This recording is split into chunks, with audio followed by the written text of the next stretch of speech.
El mundo que vamos a vivir dentro de muy poco tiempo va a ser un mundo lleno de cambios en todos los sentidos, pues sobre todo en el sentido en el mundo espiritual, pero en lo económico, en lo político, en lo familiar, en todo. Y por eso les anunciaba el jueves que yo quería hoy hablar de algo que se ha estado comentando en estos días y que cada vez vamos a oír hablar más, y es del famoso nuevo orden mundial, ¿eh? ¿Cuál es la actitud del creyente? ¿Cuál es la actitud de un hijo de Dios ante todo esto? ¿Cómo podremos reconocer este tema del famoso nuevo orden mundial y todas estas cosas, ¿no?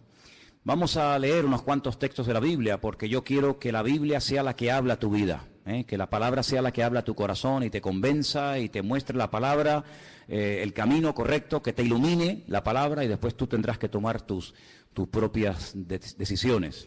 Quiero llevarles a dos porciones del Nuevo Testamento. Una de ellas se encuentra en el capítulo 13 del libro del Apocalipsis. Después volveremos a la segunda porción, que precisamente es la parte de la que nos leía nuestro hermano Maico esta tarde. En Apocalipsis capítulo 13, sabéis que el libro del Apocalipsis es un libro que a mucha gente le da como miedo. Y algunas personas dicen, no lo leo porque no lo entiendo. Pero sin embargo el libro del Apocalipsis no se escribió para confundir a nadie, sino todo lo contrario. Se escribió para aclarar dudas, se escribió para que la gente no tuviera miedo, sino que tuviera paz y tuviera tranquilidad.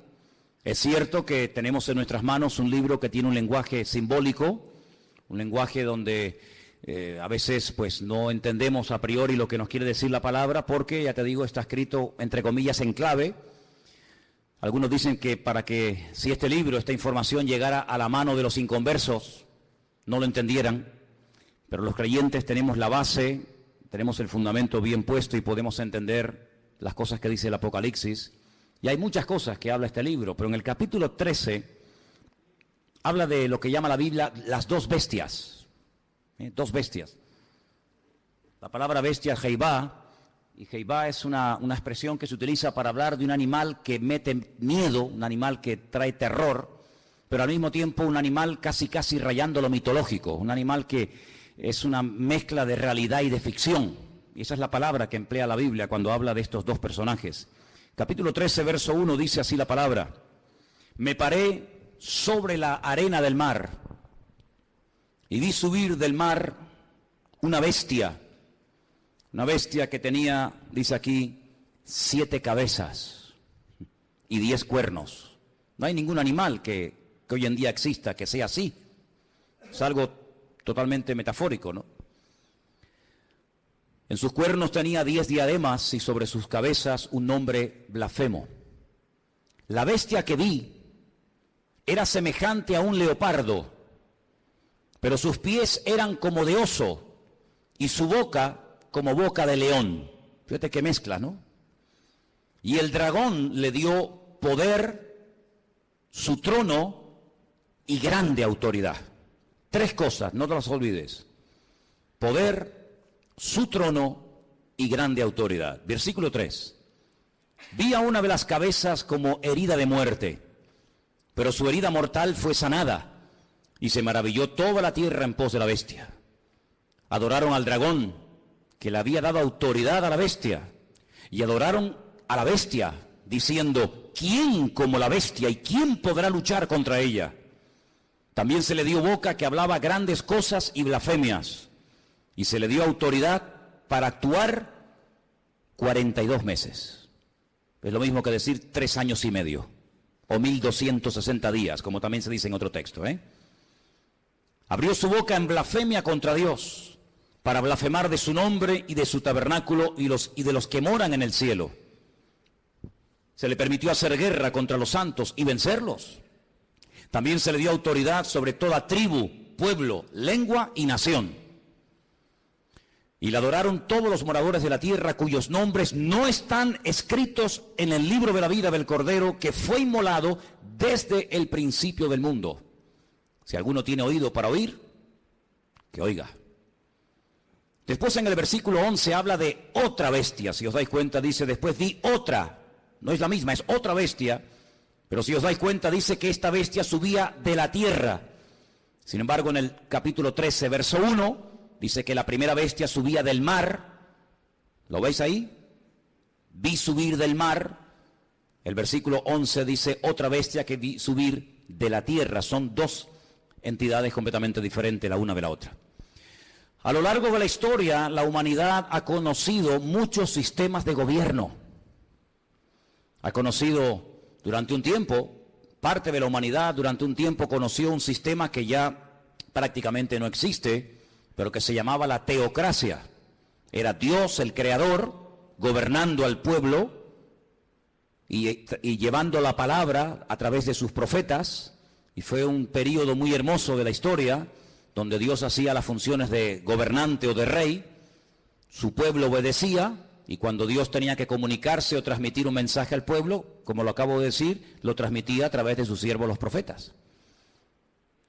Después dice la Biblia que decidieron cambiar y dejar ese sistema y entraron en un sistema llamado monarquía.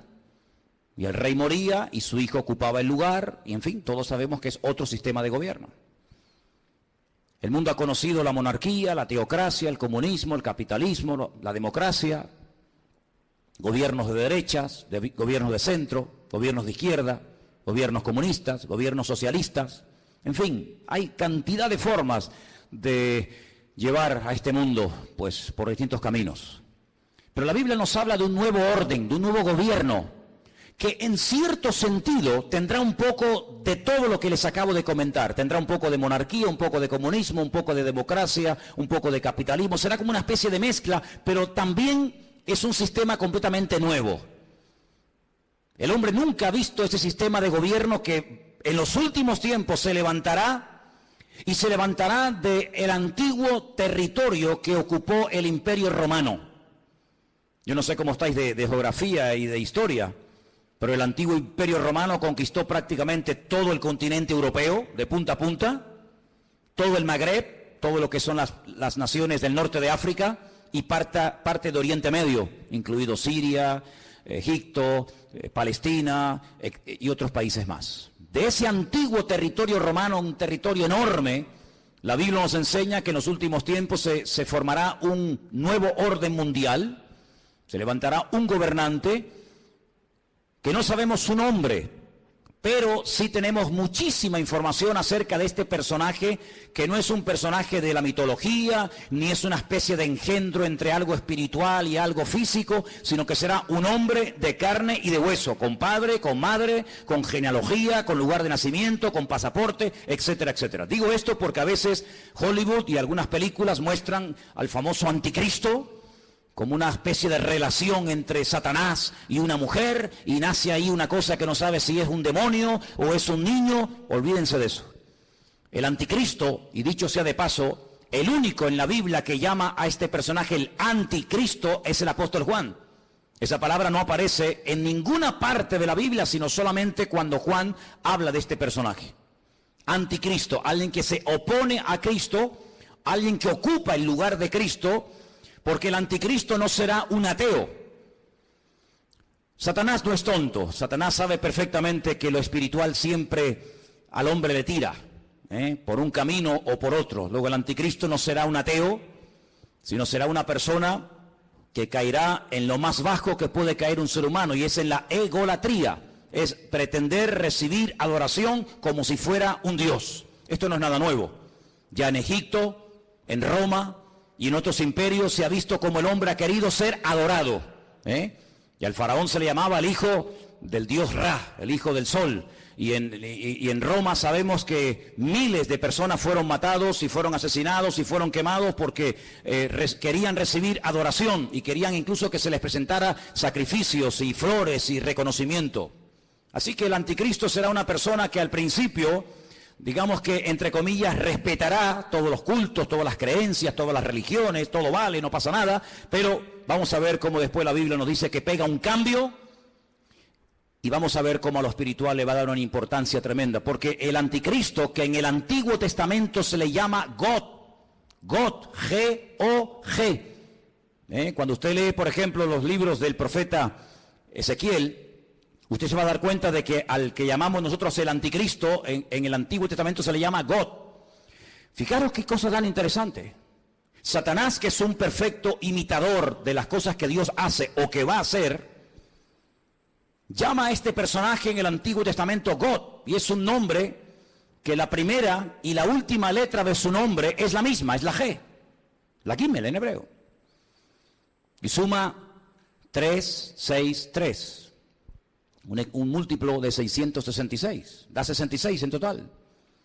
Imitando a la profecía que Dios le dio al rey David. David es otro el único nombre en la Biblia que aparece con la misma letra al principio y al final. David empieza por D, termina por D. Lo que hace el anticristo es tratar de imitar a ese futuro rey, ¿verdad?, descendiente de la casa de David, y tratando de ungir, respaldar, apoyar y ayudar en todos los sentidos a este personaje político que tendrá un poder prácticamente ilimitado.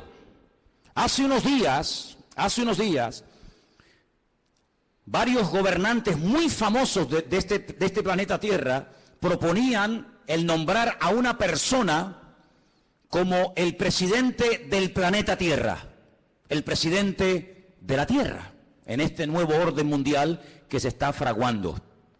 Una de las últimas ciudades con un lujo increíble que se ha construido en Kurdistán se llama Astana. Lo habéis visto en algunos grupos ciclistas que llevan Astana, ¿verdad? Y tienen un grupo muy famoso de ciclistas. Astana fue fundada por los Illuminati y por las logias masónicas. Todos los edificios y todos los símbolos de la ciudad de Astana en el Kurdistán, todos tienen que ver con símbolos masónicos y de los Illuminati. No voy a entrar demasiado en esto, pero los Illuminati son personas que pueden ser políticos, pueden ser presidentes de país, de gobiernos, pueden ser deportistas, pueden ser artistas, etcétera, etcétera. Y hablemos claro, son personas adoradores del diablo. En Israel hay una cueva que se llama la famosa cueva de Sedequías. Se llama la cueva de Sedequías porque cuando el rey Nabucodonosor sitió la ciudad de Jerusalén durante más de un año, el rey que en ese momento gobernaba Jerusalén se llamaba Sedequías y huyó por esa cueva, y dice que lo alcanzaron en la llanura del valle de Jericó, que está como unos 8 o 10 kilómetros de allí. Y allí lo encontraron, le sacaron los ojos y se lo llevaron cautivo a Babilonia, a Irak. Y en esa cueva de Sedequías, de vez en cuando los famosos masones y Illuminatis se reúnen para hacer rituales. Quiero decirles que el presidente mundial de los Illuminati y de los masones es un judío llamado Rockefeller. Y en esa cueva se reúnen los de más alta graduación, los de nivel 33. Y allí hacen todo tipo de ritos y de ceremonias. Y ellos dicen que es allí, en uno de los lugares del mundo, de la tierra, donde Satanás hoy por hoy tiene su trono. No se olviden que Satanás no es un ser omnipresente que puede estar en todas partes al mismo tiempo. Satanás no puede estar en Madrid, en Estados Unidos, en Jerusalén, en Latinoamérica. Satanás es un ser que solamente puede estar en un sitio al mismo tiempo. Se mueve en el mundo espiritual, pero no tiene omnipresencia como es un atributo divino. Y es en ese lugar donde dicen los Illuminati, los masones, que en forma de macho cabrío se presenta cuando hacen estas ceremonias en la cueva de Sedequías, y allí es donde reciben órdenes e instrucciones para las cosas que tienen que hacer. A algunos les puede sonar todo esto como a ciencia ficción, como a miedo, como a película, pero quiero decirles que el mundo espiritual, aunque no lo podemos ver con nuestros ojos de carne, es tan real como el mundo natural que constantemente estamos viendo. Date cuenta que, por ejemplo, ahora aquí dentro hay millones de voces en alemán, en arameo, en hebreo, en inglés, en chino, en japonés. Aquí dentro hay frecuencias, hay ondas, pero que no podemos ni verlas ni oírlas porque no tenemos un aparato de radio.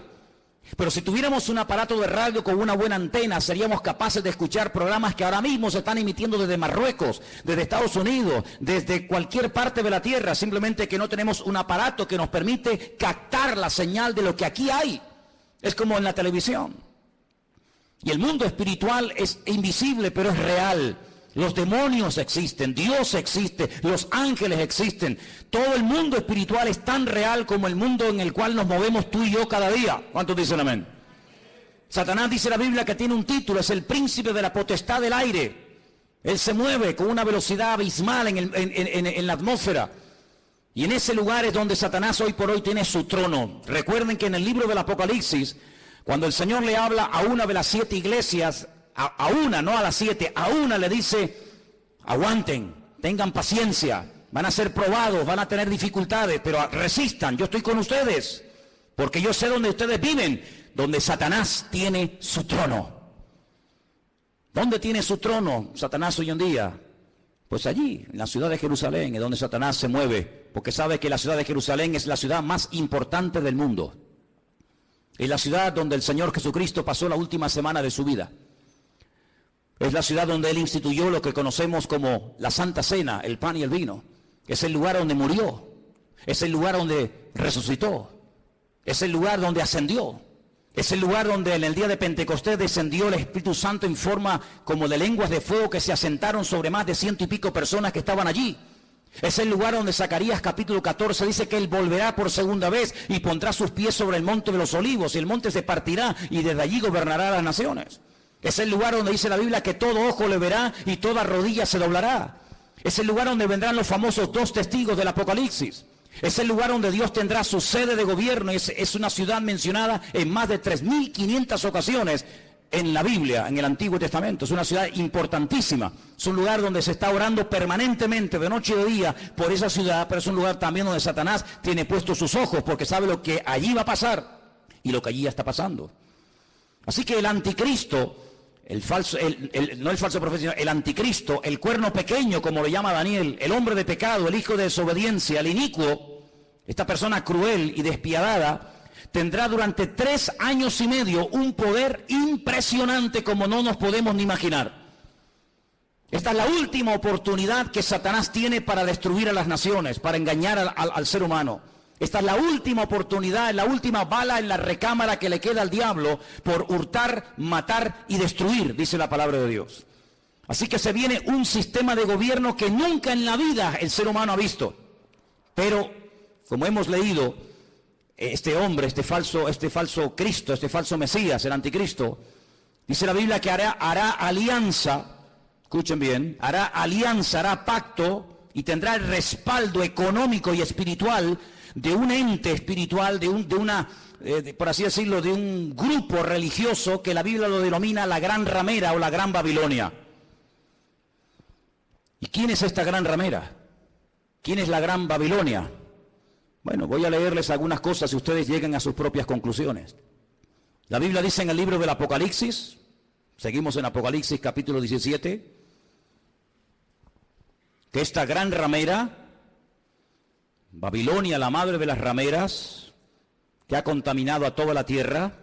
Versículo 1 dice: vi a uno de los 7 ángeles que tenía las 7 copas y habló conmigo y me dijo: ven acá y te mostraré la sentencia contra la gran ramera, la que está sentada sobre muchas aguas. La palabra aguas en el libro del Apocalipsis no se refiere a agua, sino que la interpretación de aguas la tienen ustedes. Hacemos un pequeño salto en el 17:15. Vean la interpretación. Las aguas que has visto donde la ramera se sienta, ¿qué es? Son pueblos, muchedumbres, naciones y lenguas. Esa es la interpretación de la palabra aguas. Entonces, vino a mí uno de los 7 ángeles que tenía las 7 copas y habló conmigo y me dijo: ven acá y te mostraré la sentencia contra la gran ramera, la que se ha sentado sobre pueblos, muchedumbres, naciones y lenguas. ¿Veis cómo lo podéis entender mejor? Versículo 2. Con la cual han fornicado los reyes de la tierra y los moradores de la tierra se han embriagado con el vino de su fornicación. Me llevó el Señor en el espíritu al desierto. La palabra desierto en hebreo es Bamidbar, es el lugar donde Dios habla, en la soledad, en la quietud, en la calma, donde Dios saca a su pueblo para hablarle y revelarle cosas profundas de su corazón. Y dice que allí vio una mujer sentada sobre una bestia escarlata, llena de nombres de blasfemia, que tenía 7 cabezas y 10 cuernos. ¿Cómo estaba vestida esa mujer? Esa institución religiosa, ¿cómo se vestía? Dice que se vestía de púrpura. Interesante, ¿no? Y de escarlata. Estaba adornada de oro, de piedras preciosas, de perlas, y tenía en su mano un cáliz de oro lleno de abominaciones y de la inmundicia de su fornicación. Así se vestían sus ministros de púrpura y de escarlata, y tenía joyas y piedras preciosas en abundancia. Ahora, analicemos hoy en día en el espectro espiritual de nuestro planeta Tierra, vayamos una por una a ver quiénes pueden ser. Por ejemplo, ¿cómo visten los budistas? Si viéramos en este momento a un budista, seguramente lo veríamos con la cabeza rapada. Veo muchos budistas en esta tarde aquí. Iría seguramente, si tiene algo de pelo, con una especie de trenza. Iría con una túnica de color naranja. Ese es el color de los ministros budistas. No usan piedras preciosas, ni mucho menos. El mundo entero, las naciones de la tierra no han fornicado con el budismo. De hecho, en muchas naciones el budismo ni ha llegado, ni sabe la gente lo que es. Para muchos, Buda simplemente es una estatua de un señor con una panza muy gorda y nada más que eso. ¿Cómo visten, por ejemplo, los musulmanes? No visten de púrpura ni de escarlata. No han gobernado sobre todas las naciones de la tierra, sobre muchas sí, pero no sobre todas las naciones de la tierra. No tienen su sede, como después vamos a ver, en una ciudad más adelante. ¿Cómo visten los testigos de Jehová, los mormones? ¿Qué institución? Y no hace falta que lo digan. Se viste de púrpura y de escarlata y tiene piedras preciosas y riqueza en abundancia. ¿Cuál es el hombre que tiene más poder de convocatoria que simplemente con hacer así te junta 1 millón de personas en décimas de segundo? Un hombre que es capaz de ir a África, a América, a Japón, a la China, a Cuba, a cualquier país de la tierra. Es el hombre que tiene más poder de convocatoria que nadie, más que Obama, más que cualquier deportista. Hay un hombre que simplemente con hacer así junta como nada, 1 millón de personas, y los reyes de la tierra le tienen que besar la mano. Incluso el rey de España ha ido y se le ha inclinado. ¿Qué te parece, amigo? Y por si los datos te parecen cortos, en el versículo 18 dice: la mujer que has visto es la gran ciudad que reina, no que reinará, dice que reina sobre los reyes de la tierra. Allí donde la gran ramera tiene su sede. ¿Y cuál era la ciudad que en el momento de escribir el libro del Apocalipsis reinaba sobre toda la tierra? Si seguimos leyendo un poco más adelante, capítulo 17, versículo 8 dice: la bestia que has visto era y no es, y está para subir del abismo e ir a perdición, y los moradores de la tierra, aquellos nombres que no están escritos, no están escritos de la fundación del mundo en el libro de la vida, se asombraron viendo a la bestia que era y que no es. Es increíble, amados hermanos, ver cómo el anticristo se hará de la fuerza política, económica y espiritual de esta institución religiosa que la Biblia nos enseña que harán uña y carne en los últimos tiempos. Ahora bien, este anticristo no podrá hacer lo que le da la gana, sino que tiene un periodo muy corto de tiempo para llevar a cabo, digamos, su plan maléfico, que número 1 consiste en destruir al Estado de Israel. Hay una obsesión, siempre había una obsesión contra el judío. El judío es el chivo expiatorio de la historia. Cuando en Alemania había crisis y cuando Alemania no levantaba cabeza, incluso había perdido territorio en la Primera Guerra Mundial, ¿a quién se le echó la culpa? A los judíos. ¿Quiénes pagaron los platos rotos en la Segunda Guerra Mundial? Fundamentalmente los judíos y otras personas también, pero mayoritariamente los judíos. Cada vez que hay un problema, cada vez que hay un conflicto, la culpa la tiene el judío. Hay centenares y centenares de libros que nos hablan acerca de que si no existiera ese pequeño país que tiene tan solo 300 kilómetros de largo, 22.000 kilómetros cuadrados, un país que prácticamente es que ni se ve en el mapa, un 0,7% de la población mundial, todos los problemas del mundo se solucionarían. Pero permítame decirles que durante la Primera Guerra Mundial Israel no existía y hubo una guerra mundial. Y durante la Segunda Guerra Mundial Israel no existía y se mataron 60 millones de personas en territorio europeo y esa gente no existía, no estaban allí como pueblo. Pero siempre se ha tratado de buscar una especie de chivo expiatorio al cual echarle la culpa de todos los problemas. Y hay muchos libros que dicen que si Israel no existiera, si ese país no existiera, si se arrasara completamente a esta gente, el mundo sería un mundo de paz, un mundo más equilibrado, un mundo donde no habría tantas guerras y rumores de guerras. Así que el primer objetivo de este personaje es ganarse la confianza del Estado de Israel. ¿Y cómo se ganará, según la Biblia, la confianza de los judíos para que durante un tiempo corto, pero al fin y al cabo un tiempo, lo apoyen? Pues muy fácilmente, permitiéndoles cumplir el sueño que todo judío tiene durante 2000 años. No lo han perdido jamás. Han estado de aquí para allá, los han matado, los han quemado, los han crucificado, les han hecho de todo, pero siempre han tenido una obsesión en la mente, y es poder volver a Jerusalén y poder volver a ver reconstruido el templo de Jerusalén. El templo de Jerusalén fue destruido en el año 70 por las tropas romanas, capitaneadas por Tito, el hijo de Vespasiano, y desde el año 70 de la era cristiana hasta hoy, allí no hay templo. Los romanos araron aquel lugar, le cambiaron el nombre a Jerusalén y le pusieron Aelia Capitolina, le cambiaron el nombre de Israel por Palestina, para que nunca más nadie se acordara que una vez hubo una ciudad en la historia de la humanidad llamada Jerusalén y un país llamado Israel. Pero todos sabemos que ese país ahí sí sigue existiendo. 7 guerras, ningún país moderno ha tenido que soportar 7 guerras, donde incluso ha tenido que pelear a veces hasta con 14 naciones a la vez. 14 naciones se han unido por tierra, por mar y por aire para destruir a esta gente, y en las 7 ocasiones no han podido hacerlo. Pero la Biblia nos enseña, y lo dice muy claramente en Ezequiel, en Daniel, en Zacarías, etcétera, que el enemigo intentará destruir a esta nación con armas nucleares.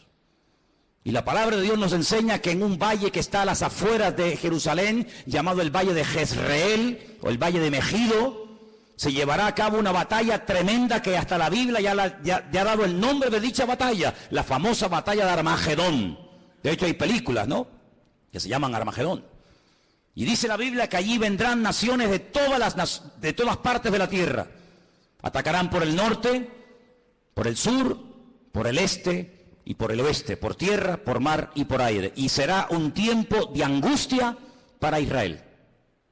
La palabra de Dios nos enseña que más de 200 millones de soldados, escuchen bien, a Juan también le asombró, imagínate, nos asombra a nosotros escuchar esta cifra, imagínate a Juan hace 2000 años en la isla de Patmos escribiendo el Apocalipsis. 200 millones de soldados se unirán con un solo objetivo: destruir al pueblo de Israel. ¿Y por qué tanta obsesión por destruir a Israel? Lo he dicho muchas veces y lo vuelvo a repetir, por una sencilla razón. Porque el Dios creador, el único Dios que existe, el Dios de Abraham, el Dios de Isaac y el Dios de Jacob, ha prometido bajo juramento, con su mano levantada, que Israel nunca será destruida, que Dios peleará por ese pueblo. A pesar de sus defectos, a pesar de su desobediencia, a pesar de su rebeldía, Dios defenderá a muerte a ese pueblo. El país, la nación, el imperio que sea capaz de destruir a Israel demostrará, número uno, o que Dios miente o que Dios no existe. Si Dios ha prometido defender a Israel a muerte y que nunca ninguna nación, ningún pueblo, ningún país, ningún arma forjada se podrá nunca levantar contra esta gente y ser destruida, si alguien logra destruir a Israel, si alguien logra botarlos al mar como intentó Jordania hace años atrás, pues simplemente demostrará que lo que Dios prometió era mentira, o que tal vez Dios ni siquiera existe, el Dios de ellos. Por lo tanto, el enemigo está tratando de demostrar por todos los medios habidos y por haber que Dios miente. Ya lo hizo en el principio de los tiempos, en el libro del Génesis. Cuando se acerca a la primera mujer, le dice: ¿por qué no comes? ¿Por qué no desobedeces a Dios? Y la mujer dijo: porque Dios nos dijo que si pecamos y si desobedecemos la ley de Dios, vamos a morir. Y Satanás le dice: Dios te ha mentido, no es verdad, tú no vas a morir. Lo que pasa es que Dios sabe que si comes de este árbol, si desobedeces a Dios, le harás la competencia, le harás sombra y serás otro Dios. Y eso Dios no quiere que ocurra. Y la Biblia nos enseña que aquella persona le creyó a diablo, le creyó a Satanás y le creyó a la mentira. Y así como la verdad te hace libre, la mentira te esclaviza y te destruye. Por eso a lo largo de la historia, desde Caín hasta nuestros días, Satanás ha intentado destruir al pueblo de Israel, al Dios de Israel. ¿Por qué? porque él quiere ser adorado y reconocido. Y el anticristo, este hombre, este líder político, exigirá que se le adore. Dice la Biblia que cuando el templo de Jerusalén sea reconstruido, y quiero decirles que he estado muchas veces en Israel, muchísimas veces, y cada vez que he ido he tenido la oportunidad y la bendición de poder ir al Museo del Templo, donde puedes ver absolutamente todo, salvo el arca del pacto. Ya está todo preparado, todo dispuesto, todo listo para que se reconstruya por tercera vez el famoso templo de Jerusalén, en el único lugar del mundo donde los judíos pueden construir un templo. Los judíos no son como los evangélicos que pueden construir iglesias en cualquier parte, o como los católicos que construyen catedrales en cualquier ciudad del mundo. El judío tiene la orden, la prohibición de no edificar ningún templo en ninguna parte de la tierra, salvo en el monte Moriah, donde miles de años atrás el patriarca Abraham subió a lo alto de esa montaña a sacrificar a su hijo. Y es en ese lugar donde Dios únicamente permite que se construya un templo, donde Él, dice la Biblia, que pondrá su gloria y su presencia para que todas las naciones de la tierra conozcan que Dios es uno, dice la palabra de Dios. ¿Por qué no lo hacen? Tienen poder para hacerlo. En 1967, en junio del 67, el 7 de junio del 67, la Biblia nos enseña, o la historia, perdón, nos enseña que las tropas de Israel entraron y conquistaron toda la ciudad de Jerusalén. No podían entrar en Jerusalén, pero en el 67 tomaron toda la ciudad. Subieron a lo alto del monte, pero le dejaron hasta el día de hoy a Jordania que administre las explanadas del templo, donde está la famosa mezquita de Omar y la famosa mezquita de Al-Aqsa. Pero es allí donde algún día, dice la palabra de Dios, que el templo será reconstruido. Y a los 3 años de ser edificado ese templo, nos dice en Tesalonicenses, justo a los 3 años, este personaje entra al lugar santísimo, lo profana, y entonces exige que todo el mundo le adore y le reconozca como el único Dios. Quiero leerles en 2 de Tesalonicenses capítulo 2, versículo 1, escuchen bien la lectura. Dice el apóstol Pablo: con respecto a la venida de nuestro Señor Jesucristo, de eso está hablando, y nuestra reunión con Él, os rogamos, hermanos, que no os dejéis mover fácilmente de vuestro modo de pensar, ni os conturbéis, ni por espíritu, ni por palabra, ni por carta, como si fuera nuestra, en el sentido de que el día del Señor está cerca.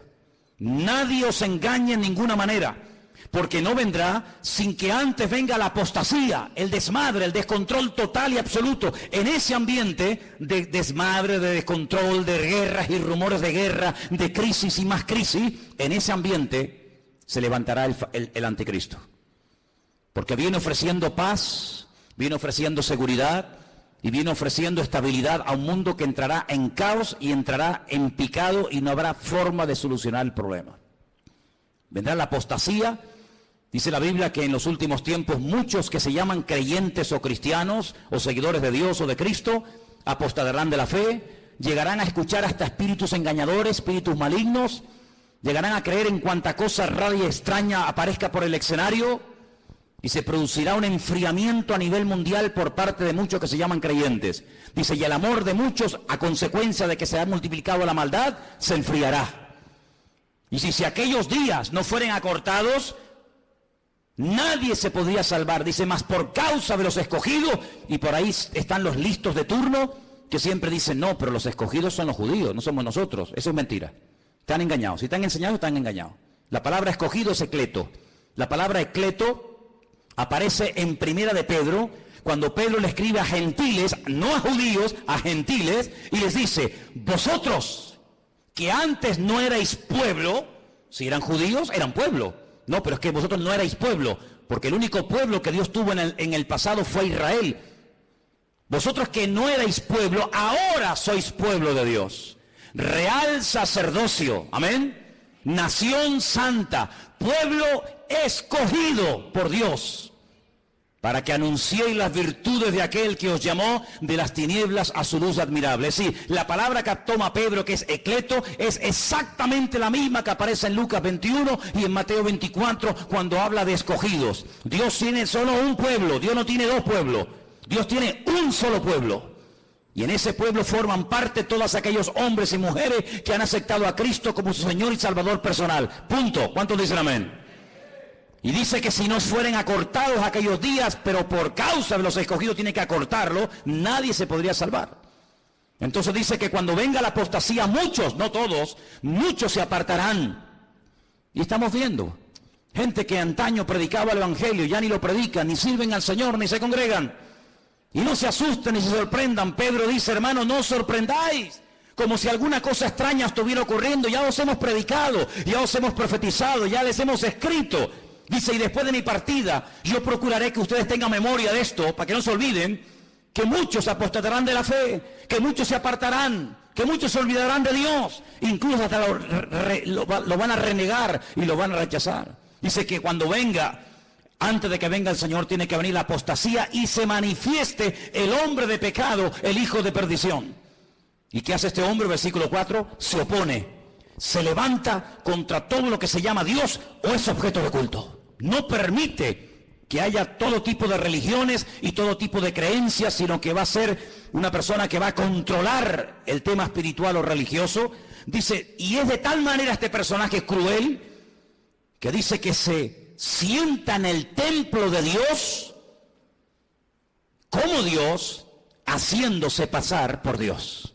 Y el único templo que Dios ha tenido y tendrá es el templo de Jerusalén. Por lo tanto, la Biblia nos habla clarísimamente acerca de que el templo de Jerusalén va a ser reconstruido otra vez. Sí, hermanos, otra vez va a ser reconstruido.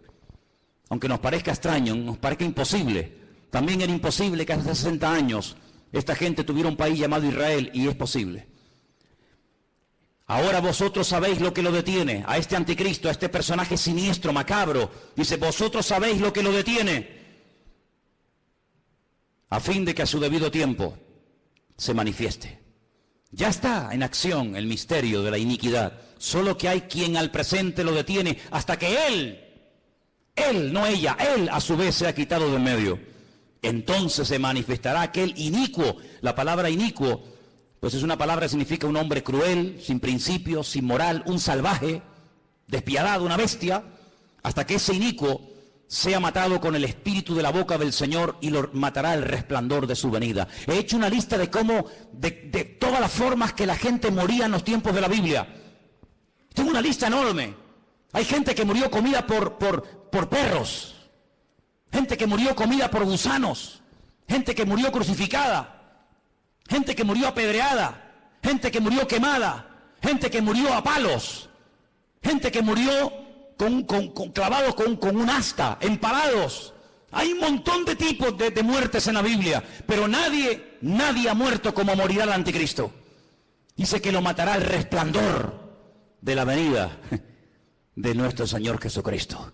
Así como el resplandor de la gloria del Señor tiró al suelo al apóstol Pablo y se convirtió y sirvió al Señor con toda su alma y con todo su corazón hasta el último minuto de su vida, el anticristo morirá no de forma natural, sino morirá por el resplandor de la gloria y de la presencia del Señor. Y dice la Biblia hasta dónde va a ser enterrado. Por ejemplo, si quieren saberlo, en Ezequiel 39, del 11 al 14, lean en casa este texto, repito, Ezequiel 39, del 11 al 14, y dice que allí, en Israel, en un valle, Dios le tiene preparada sepultura al anticristo para que todos los que pasen por aquel lugar sepan que hasta aquí, amigo, hasta aquí te permitió el Señor llegar, y aquí tienes sepultura para que todo el mundo que pase sepan que hasta aquí llegó tu fuerza y llegó tu capacidad. ¿Qué te parece? Así que este personaje es un personaje político, que tendrá el apoyo de esta institución llamada, según la Biblia, la Gran Ramera o la Gran Babilonia, y durante 3 años y medio atormentará a las naciones, durante 3 años y medio tratará de llevar a las naciones al auténtico desastre y al auténtico caos, y hay muchos datos acerca de este personaje en la Biblia. Les voy a leer algunos, se van a quedar sorprendidos lo que la Biblia nos dice acerca de este hombre. Por ejemplo, en capítulo 7 de Daniel, miren lo que dice acerca de este personaje, Daniel 7. Los 10 cuernos significan que aquel reino se levantarán 10 reyes, después se levantará otro, el cual dice será diferente, totalmente diferente. Hablará palabras contra el Altísimo, fíjate, está obsesionado con Dios. Hablará palabras contra el Altísimo, contra los santos del Altísimo y los quebrantará. Pensará, fíjate qué cosa, pensará en cambiar los tiempos y la ley. Hacer un calendario nuevo, leyes nuevas. Qué curioso que la semana pasada, a punto de que se firme este nuevo tratado de libre comercio, donde desaparecerán los aranceles y los impuestos que hay que pagar en la aduana, y podrán viajar las mercancías desde China a Estados Unidos, de Estados Unidos a Europa, de Europa a Oriente Medio, etcétera. Alguien dijo que ante estos cambios globales, mundiales, que están a punto de suceder en poco tiempo, donde se ha vuelto a reunir el famoso Club Bilderberg y muchos políticos han ido a Roma a hablar con el Papa, y donde el G7 se ha reunido otra vez como casi clandestinamente, porque están a punto de producirse y de firmarse acuerdos que van a cambiar el mundo en cuestión de días. Qué interesante que todo esto está ocurriendo aquí, en nuestras narices. Pero es interesante notar que en esa reunión alguien se levantó y dijo, y esto ha salido publicado en la prensa, que lo que hace falta es establecer un nuevo sistema también de justicia. Es decir, la justicia, las leyes, los abogados, los magistrados que tenemos en este momento no sirven, no pueden llegar a tener el control de la justicia que hace falta para estos cambios que se vienen. Hace falta otro tipo de jueces, otro tipo de abogados, otro tipo de fiscales. Qué curioso, cambiar las leyes. Una de las instituciones que el anticristo quiere cambiar es la justicia. Y quiere hacerlo lo más injusta posible. Parece una paradoja, ¿no? La justicia que sea injusta. La ley del embudo, donde el que tiene cada vez tendrá más y donde el que no tiene cada vez tendrá menos. Querrá cambiar la justicia, la política, el orden social. Dice la Biblia que una de las cosas que harán los que tienen poder para dictar leyes es presentar leyes terribles como si fueran buenísimas. Y leyes que han sido buenísimas, que han preservado a las naciones de la destrucción, leyes con un principio moral, leyes con un principio de perdón, de misericordia, desaparecerán, y a lo malo lo presentarán como bueno y a lo bueno como malo. El jefe de todos los masones de Europa, Jacques Chirac, expresidente de la República de Francia, padre de la Constitución Europea, incluso ha llegado a proponer que en un ambiente de libertad, de igualdad, el ser humano puede llegar a casarse con un animal y hacer una ceremonia oficial donde si te enamoras de tu vaca o de tu perro te puedes casar con él. O si tu perro se enamora de ti, no sé si le dirás sí o no. Y eso es lo que él ha llegado a proponer. Que todos los seres humanos sean equiparados al nivel de las bestias. Y donde un animal puede casarse con un hombre con un animal. Y cosas terribles. En la Biblia nos habla como de engendros, donde se mezcla la biotecnología, donde se mezcla lo físico, lo espiritual, y verás cosas que tú piensas que es un robot, un ser humano. Hay personas que ya están siendo operadas y se córtame las piernas y los brazos. Quiero otro tipo de piernas y de brazos, y ya están haciendo engendros y manipulaciones genéticas sin precedentes en la historia de la humanidad. Qué curioso que la Biblia, desde el libro del principio de la Torá, prohibía todo tipo de mezclas y todo tipo de injertos y todo tipo de cambios, ¿verdad? Sin embargo, el hombre intentará cambiar los tiempos, intentará cambiar las leyes. Serán entregados en sus manos por tiempos y la mitad de un tiempo. Es lo mismo, 3 años y medio, 42 meses. Pero se levantará el juez con mayúscula, le quitará el dominio, será destruido y arruinado, y el reino y el dominio y la majestad y los reinos bajo el cielo serán entregados al pueblo de los santos, cuyo reino es reino eterno, y todos los dominios le servirán y le obedecerán al Rey de Reyes y al Señor de los Señores. ¿Cuántos dicen amén? Capítulo 8 nos da más datos sobre este hombre. Dice: y en cuanto al cuerno que fue quebrado, se levantaron otros 4 en su lugar. Significa que 4 reinos se levantarán de esa nación, aunque no con la fuerza de él. Estos 10 cuernos, constantemente, en esta tarde habéis oído 10 cuernos, 10 cuernos. Son 10 naciones que se van a unir en los últimos tiempos para pelear. Qué curioso que por primera vez en la historia ha habido una coalición de 10 naciones árabes que en este momento están atacando Yemen, en este momento están atacando Siria y otras naciones del Medio Oriente. 10 naciones, qué curioso. Una coalición de 10 cuernos. Bueno, la Biblia le dijo a Abraham que 10 príncipes saldrían de sus lomos a través de Isaac, ¿verdad? Y dice en el capítulo 8, verso 23, Al fin del reinado de estos, cuando los transgresores lleguen al colmo, se levantará un rey altivo de rostro y entendido en enigmas, imitando a Salomón, que dice que venían de todas las naciones de la tierra para hacerle preguntas difíciles, y a todo lo que le preguntaban él respondía. El anticristo tendrá una sabiduría impresionante, diabólica, pero la tendrá.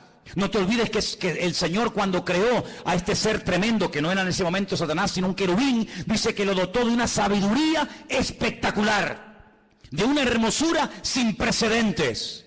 Satanás es capaz de hablar en todos los idiomas de la tierra, de entender todas las cosas que jamás en la vida le podrán caber en el cerebro a ningún ser humano. Y todo eso se lo dará, dice la Biblia, poder, autoridad, respaldo, apoyo a este personaje. Verso 24, y su poder se fortalecerá, pero no con su fuerza propia. Causará grande ruina y prosperará. Qué curioso, por una parte causa ruina y por otra parte prospera. Qué tremendo que los que causan ruina a los demás siempre son prosperados ellos. Es interesante, ¿no? Causan ruinas, destruyen pueblos, saquean ciudades, hacen destrozo, pero estos que le arruinan la vida a millones de seres humanos, luego son los tipos más ricos del mundo. Y uno dice, ¿cómo es posible que este hombre que ha sido elegido por el pueblo, o se puso él teóricamente para ayudar al pueblo, no solamente nos complique la vida y nos arruine y nos mate, y encima el tipo este tenga fortunas en Suiza, sabe Dios dónde? Así será el anticristo. Hará arbitrariamente, es decir, hará lo que le da la gana. Destruirá a los fuertes y atacará al pueblo de los santos. Israel va a ser atacado, Israel lo sabe. En este momento solamente Irán, escuchen bien esto, solamente Irán. El otro día hubo una reunión a más alto nivel. La República iraní le dijo a Israel, si me atacas, Israel quiere atacar las centrales nucleares, porque Irán acaba de firmar un acuerdo donde permite que los observadores internacionales entren en instalaciones civiles, pero no en las militares. Insiste continuamente de que todo el arsenal que Rusia le está proporcionando de uranio es simplemente para hacerle la vida a los iraníes más fáciles, pero todo el mundo sabe, porque lo han dicho, no es nada que se oculte, porque lo han dicho, que el objetivo de ellos es literalmente hacer un festival nuclear en la ciudad de Jerusalén. Arrasar a Israel y borrarlos de la faz de la tierra. Israel se está pensando muy seriamente hace mucho tiempo atacar las bases militares nucleares. Irán le dijo, si me atacas, tengo en este momento 80.000 misiles apuntando hacia la ciudad de Jerusalén. ¿Qué te parece, amigo? Solamente Irán, sin contar otras naciones que le rodean. 120 millones de enemigos contra 7 millones. Es una desproporción muy grande, ¿verdad? 120 millones contra 7 millones. Con su sagacidad hará prosperar el engaño. Todo lo que estamos viendo de corrupción, de engaño, de ladrones y sinvergüenzas que han saqueado y robado lo que les ha dado la gana, que entran por una puerta y salen por la otra, todo esto es simplemente un pequeño botón de muestra, como preparándonos psicológica y mentalmente para lo que viene. Dice que este hombre, con sagacidad, con trampas, con triquiñuelas, con mentiras, hará prosperar el engaño, se engrandecerá en su corazón y sin previo aviso atacará y destruirá a muchos. Estoy leyendo la Biblia, no estoy leyendo nada raro, estoy leyendo la Biblia. Se levantará contra el príncipe de los príncipes, pero será quebrantado, aunque no por mano humana. Fijaros cómo el enemigo ha ido adaptando la estrategia según los tiempos. Caín, el primer asesino, se levanta y mata a su hermano Abel, pero no mató ni a su padre, ni a su madre, ni al otro hermano. Dejó a más gente viva que los que realmente mató, ¿sí o no? Qué curioso, Caín mató a uno, pero dejó vivo a más gente. Cuando pasa el tiempo, dice la Biblia que otra persona que también tiene el mismo espíritu de Caín, pero elevado a la máxima potencia, va más allá y dice, en vez de matar a uno, matemos a todos, pero solamente a los varones. Y deja a todas las mujeres vivas. Sabemos también que Moisés se salvó y etcétera. Pero fíjate, Caín mató a uno, pero dejó vivos a otros. Pero Faraón quería matar a todos los varones y la muerte iba en aumento. Pero cuando no lo consiguió, el mismo espíritu de Caín que habitó en Faraón salpicó y se apoderó de aquel rey perverso de Amán, allí en los tiempos de la reina Esther, y dijo, no solamente a los hombres, sino a los hombres, a las mujeres, a los niños, y arrasemos con todo. Es decir, que no ha ido a menos, sino que la maldad siempre ha ido a más, siempre ha ido a más. Por lo tanto, todo lo que hemos visto a lo largo de la historia son simplemente pequeñas pinceladas de lo que le espera a esta tierra.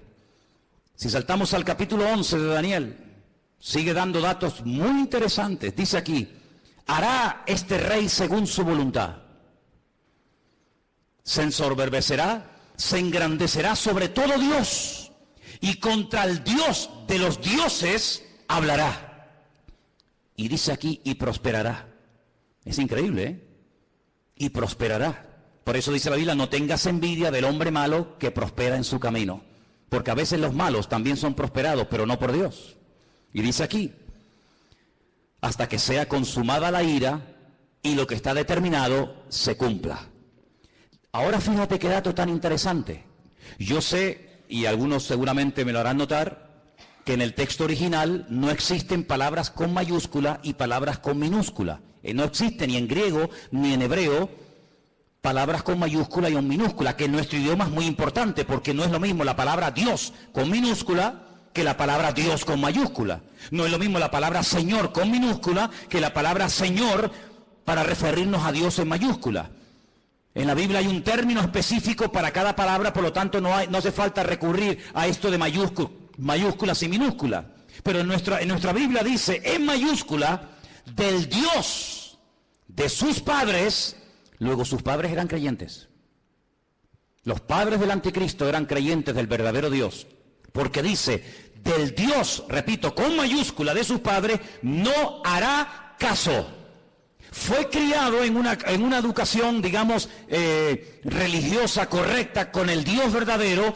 Lo mamó en la casa con sus padres, pero dice, no hará caso de ese Dios, de esa enseñanza. Y dice algo interesante que puede tener varias interpretaciones. Ni del amor de las mujeres hará caso. ¿Quiere decir que será un homosexual? ¿Que no se casará? Interprételo usted como quiera.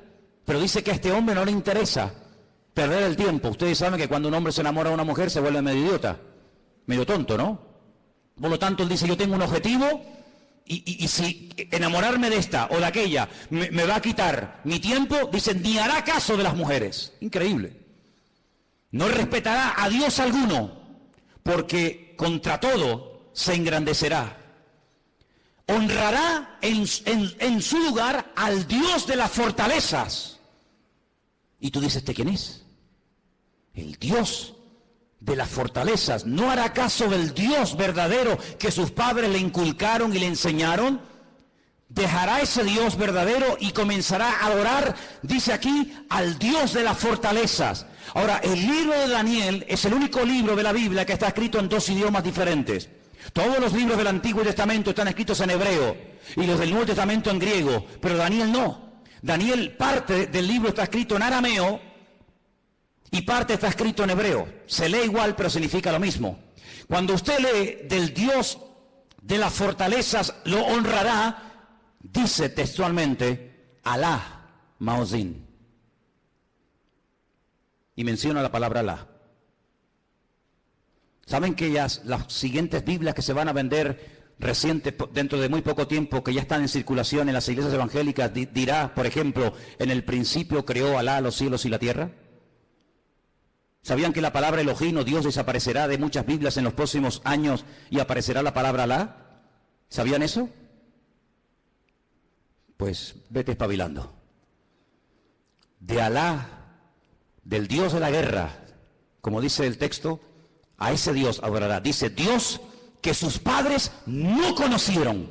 No tiene nada que ver la adoración a ese Dios con el Dios que sus padres le enseñaron. Y dice, lo honrará con oro y con plata, con piedras preciosas y con cosas de alto precio.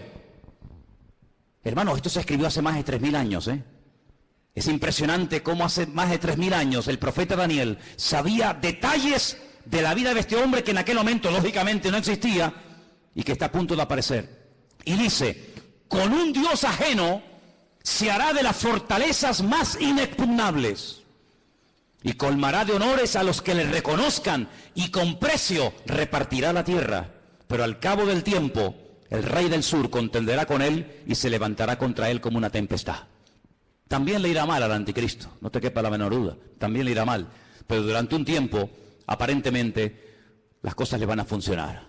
Ante este panorama de este nuevo orden mundial, ante este panorama donde ya el famoso chic que habéis oído y que sabéis que está por ahí por el mundo dando vueltas, donde el dinero en muchas naciones ya ha desaparecido, no es que va a desaparecer, ya ha desaparecido. En Suecia usted va con dinero y no lo puede usar.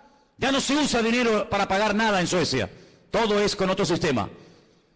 Pues dice la palabra de Dios que en los últimos tiempos se va a implantar a nivel mundial un nuevo sistema comercial, donde ya no hará falta llevar dinero. Lo puede perder, se puede olvidar de él, se deteriora, se gasta, se pierde, te lo pueden robar. Sino dice la Biblia que se va a implementar un sistema que en sí es un sistema buenísimo, pero hay que ver lo que viene detrás. Y es un sistema donde dice la Biblia que nadie podrá llegar ni a comprar nada, ni a vender absolutamente nada, ni un litro de leche, hermano, ni una barra de pan en la panadería, ni nada de gasolina para el coche. Nadie podrá, bajo ningún concepto, comprar ni vender, a menos que lleve implantado en su cuerpo un microchip, como el que llevan los perros, hace muchos años, donde simplemente con un aparatito, cualquier veterinario del mundo sabe cómo se llama ese perro, dónde vive, si está vacunado, si no está vacunado, cómo se llama el dueño, dónde vive y qué hace y qué no hace. Es un pequeño microchip alimentado con una pequeña pila de litio implantado en la piel, de tal manera que usted en cualquier momento puede llegar a una ferretería, a una carpintería, a una farmacia, a donde quiera, simplemente usted pasando su mano, automáticamente le descuentan de su cuenta bancaria lo que supuestamente usted puede tener. Así no tiene problema de que nadie le robe, de que nadie le quite nada. Y usted dirá, pero eso es una locura. No es ninguna locura. Muchísimos soldados del ejército norteamericano, muchísimos multimillonarios ya le están poniendo a sus hijos esta especie de microchip. ¿Por qué? Porque tiene muchas ventajas, aparentemente. Y es que usted está localizado 24 horas del día, aunque esté metido en un submarino bajo tierra o bajo el mar. Usted está localizado permanentemente, porque los satélites captan esa señal, captan esa radiofrecuencia en cualquier lugar donde usted se encuentre. ¿Cómo podía saber Juan, un pescador de Galilea, hace 2000 años atrás, en un pequeño país llamado Israel, que algún día en el mundo, en el planeta Tierra, habría un sistema tan sofisticado, donde la gente ya no usaría dinero para comprar, ni para vender, ni para viajar, sino que simplemente llevando ahí una especie de chip en la mano, pasándolo por una especie de escáner o de máquina, la gente podría llevar una vida normal? ¿Cómo podía ese hombre saber eso hace 2000 años? No lo sabía. Dios se lo dijo. Y Dios se lo reveló. Porque aquí el que controla el pasado, el presente y el futuro es nuestro Dios. Y el Apocalipsis está escrito en pasado. Porque esa es una de las características del tema profético en la Biblia, que el futuro se cuenta en pasado. Y por eso dice la Escritura que para conocer el futuro hay que conocer el pasado. Porque el que no conoce lo que Dios ha hecho, no sabrá nunca lo que Dios hará en el futuro. ¿Qué podemos hacer los que nos llamamos cristianos o queremos ir en serio con el Señor ante este panorama? Bueno, es interesante notar que una de las profecías que se tenía que cumplir en los últimos tiempos es que el río Éufrates, saben que Irak está bañada por dos grandes ríos, el Éufrates y el Tigris. Es una de las zonas donde estaba el famoso jardín del Edén. Llegaría un momento que se tendría que secar para que tropas del norte, dirigidas por Rusia, vinieran en dirección a la tierra gloriosa, entrando por los famosos altos del Golán, en el norte de Israel. Bueno, pues Siria construyó hace ya muchos años una presa que deja totalmente seco el río Éufrates, así, en cuestión de minutos. Eso está profetizado también en el libro del Apocalipsis. La palabra del Señor nos enseña que los tiempos se acortan, y dice Mateo capítulo 24 lo que tenemos que hacer en estos tiempos los creyentes, y te lo leo. Mateo 24, del 37 en adelante, presta atención a lo que dice la palabra. Dice así: como en los días de Noé, así será la venida del Hijo del Hombre. como en los días de Noé. ¿Cómo eran los días de Noé? ¿Cómo era su generación, sus vecinos, sus amigos? ¿Cómo vivía la gente en aquellos tiempos? Dice la Biblia que había violencia y agresividad por todas partes. No piensen ustedes que se vive tan tranquilo en todas partes de la tierra como de momento vivimos aquí. Muchos de los que están aquí pueden dar testimonio de que naciones hermosas y tremendamente ricas, es muy difícil hoy por hoy vivir en ellas debido al alto índice de muerte, de destrucción que hay. La gente tiene miedo a salir a las calles. Dice la Biblia que llegará el momento en el que la gente más pacífica, aquella chica que cuando caminaba dice que ni siquiera se atrevía a poner el pie en tierra, de lo delicado y de dulce que era, ten cuidado porque se te puede llegar a convertir en tu peor enemigo. Donde los padres serán capaces de entregar a sus hijos, donde los hijos serán capaces de traicionar y de vender a sus padres, etcétera, etcétera. Como los días de Noé, violencia, agresividad, perversión, algo impresionante. Si nos metiéramos a dar datos de la cantidad de perversión que hay con niños, con jovencitas en muchas partes del mundo y muchas muy cerca de aquí, nos quedaríamos realmente sorprendidos de ver cómo hemos superado con creces a las famosas ciudades de Sodoma y Gomorra. La perversión ha llegado a unos niveles indescriptibles. Sigo leyendo en el versículo 38. Porque como en los días antes, días hermano, no años, días antes del diluvio, ¿qué hacían? Comían, bebían, se casaban, se daban en casamiento hasta el día en que no entró en el arca. ¿Cómo es posible que está a punto de venir un diluvio, que vamos a morir todos como ratas, que no hay escapatoria? Y te estés casando, pero ¿casando para qué? Si mañana vamos a morir todos. Y haciendo negocios a largo plazo, y haciendo inversiones, y comprando, y vendiendo, y comiendo, y bebiendo, cuando te quedan 20 horas de vida. Oye, si tú supieras, dime la verdad, hermano y hermana, si tú supieras con toda seguridad que te queda una hora de vida, ¿qué harías? Dime qué harías. ¿Llamarías ahora a tu hijo, a tu hija? ¿Harías algo? No, todavía queda mucho tiempo, sí. Esa actitud de diferencia, de decir, bueno, no hay tanta prisa, tampoco es para tanto, no exageres tanto, Manolo, que todavía queda mucho tiempo, que soy muy joven, que queda mucha vida por delante, sí, también al que enterré ayer le quedaba mucha vida por delante, y con 44 años recién cumplido el lunes, ahora está, donde todos sabemos que está, toda la vida le quedaba por delante, claro, un chaval con 44 años, pues, hombre, pues imagínate tú lo que puedes vivir, casi otros 40 años más, pues no, se acostó a las 9 de la noche, y a las 7 de la mañana, su vida se apagó. ¿Qué te parece? Días antes del diluvio, Noé estuvo predicando y diciendo a la gente, viene el diluvio, que Dios va en serio, Dios te ha dado oportunidad, otra, y mañana, y pasado, y nada, y no hacían caso. Así será la venida del Hijo del Hombre. Dice, no entendieron. Oye, ¿no te ha pasado? Gente inteligente, gente con más o menos un mínimo de cultura, un mínimo de, no sé, de luz, que tú le hablas de cualquier cosa y todo lo entienden. Le hablas de política, 3 horas hablando de política. Le hablas de fútbol, va, pero yo te cuento. Le hablas de lo que quieras. Tocas el tema de la Biblia. Tocas el tema del Señor y son los más torpes del mundo. Y un tío tan listo, un tío tan sabio, un tío tan espabilado, un tío que se ha buscado la vida toda la vida.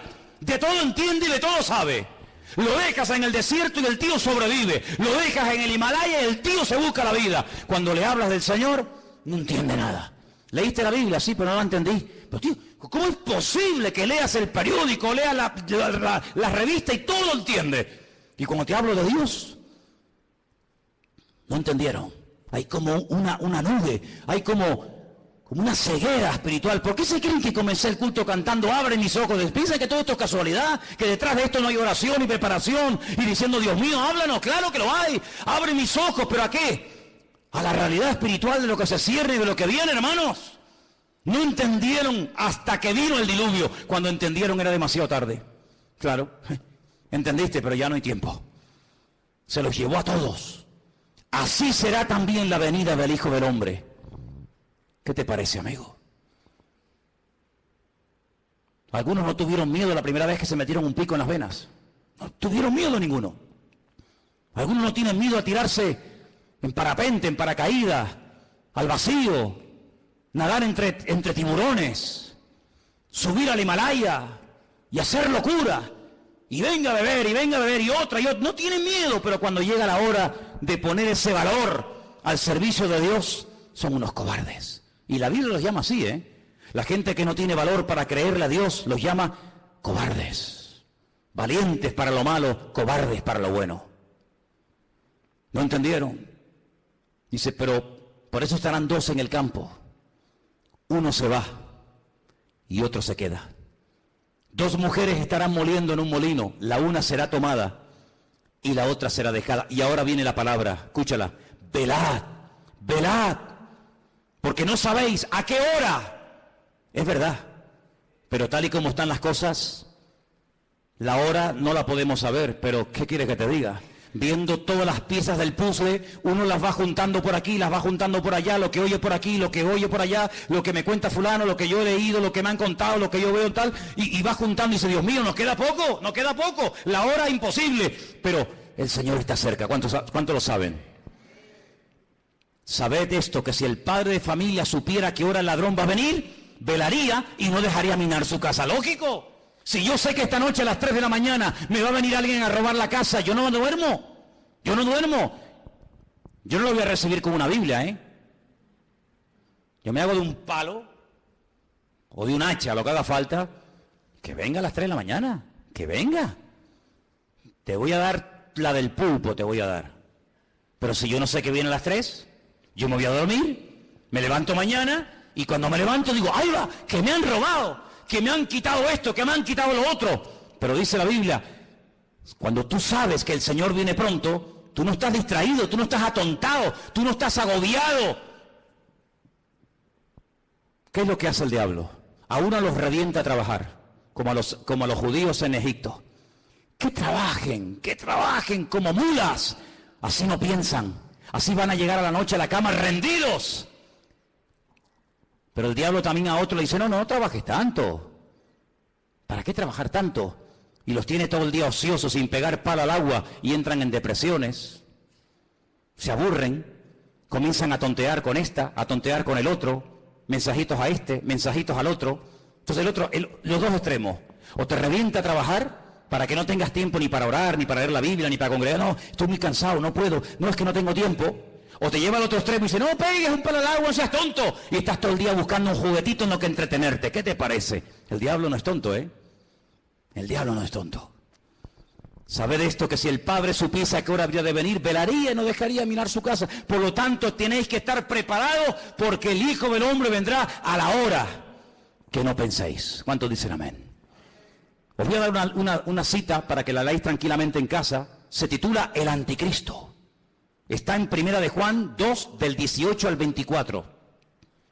El Anticristo.